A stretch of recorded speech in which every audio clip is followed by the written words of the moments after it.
اردو دانی چینل میں خوش آمدید۔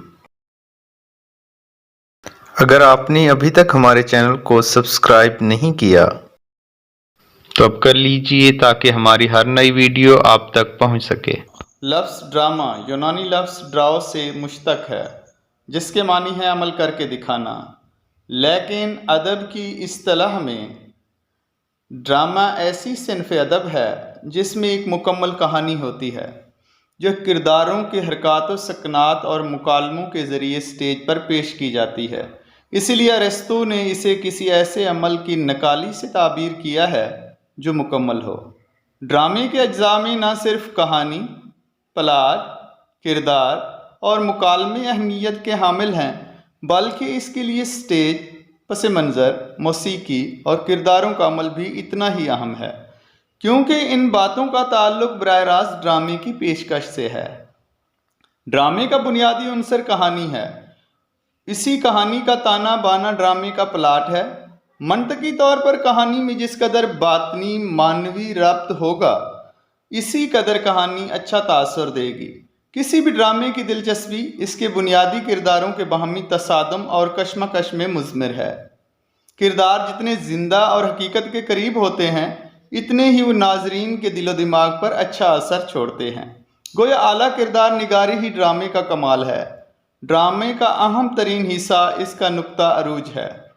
یہاں آ کر تذبذب کی ایسی کیفیت پیدا ہو جاتی ہے کہ ناظرین انجام کو جاننے کے لیے بے چین ہو جاتے ہیں، اور جب ان کی الجھن انکشاف کے عمل سے حل ہو جاتی ہے تو ڈرامہ اپنے انجام کو پہنچ جاتا ہے۔ ڈرامہ نگار ڈرامے کو بالعموم درج ذیل اقسام میں تقسیم کرتے ہیں: علمیہ، تربیہ، سوانگ، میلو ڈرامہ، اوپیرا، مخلوط ڈرامہ، یکبابی ڈرامہ، ریڈیائی ڈرامہ، ٹیلی ڈرامہ۔ ڈرامے کی اقسام ہی سے ان کی نوعیت کا بخوبی اندازہ ہو جاتا ہے، چنانچہ یہاں ڈرامے کی اقسام کی تفصیل بیان کرنے کی ضرورت نہیں، مگر ہم اردو ڈرامے کے آغاز اور ارتقاء پر قدرے روشنی ڈالتے ہیں۔ اردو ڈرامے کی ابتدا واجد علی شاہ کے عہد میں لکھنؤ سے ہوئی۔ اس زمانے میں سید آغا حسین امانت لکھنوی نے ایک ڈرامہ اندر صبا لکھا۔ اس ڈرامے کو اس لحاظ سے بجا طور پر اردو کا پہلا ڈرامہ کہا جاتا ہے کہ اسے پہلی دفعہ عوام کے سامنے سٹیج پر پیش کیا گیا۔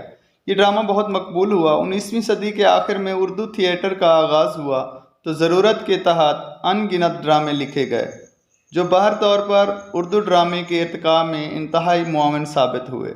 اردو ڈرامے کی تاریخ میں آغا حشر کاشمیری 1879 سے 1935 کا نام سنگ میل کی حیثیت رکھتا ہے۔ انہوں نے 19ویں صدی کے آغاز میں اردو ڈرامے کو ایک نیا موڑ دیا اور اس میں وقار پیدا کیا اور اسے فنی خصوصیات کا حامل بنایا۔ اس ضمن میں ان کے ڈرامے اسیر حرص، ترکی حور، یہودی لڑکی، شہید ناز اور رستم و سہراب خاص شہرت رکھتے ہیں۔ آغا حشر کے بعد جن ڈرامہ نگاروں نے اس صنف میں نام پیدا کیا، ان میں سید امتیاز علی تاج اپنے ڈرامے انارکلی کی وجہ سے اور حکیم احمد شجاع باپ کا گناہ کی بنا پر بڑے مشہور ہوئے۔ زمانہ حال کے ڈرامہ نویسوں میں مرزا ادیب کا نام، جنہوں نے اپنی محنت، لگن اور استقلال کے ساتھ اس صنف میں گراں قدر اضافے کیے، بڑا نمایاں ہے۔ ان کے ڈرامے پس پردہ پر انہیں آدم جی انعام بھی مل چکا ہے۔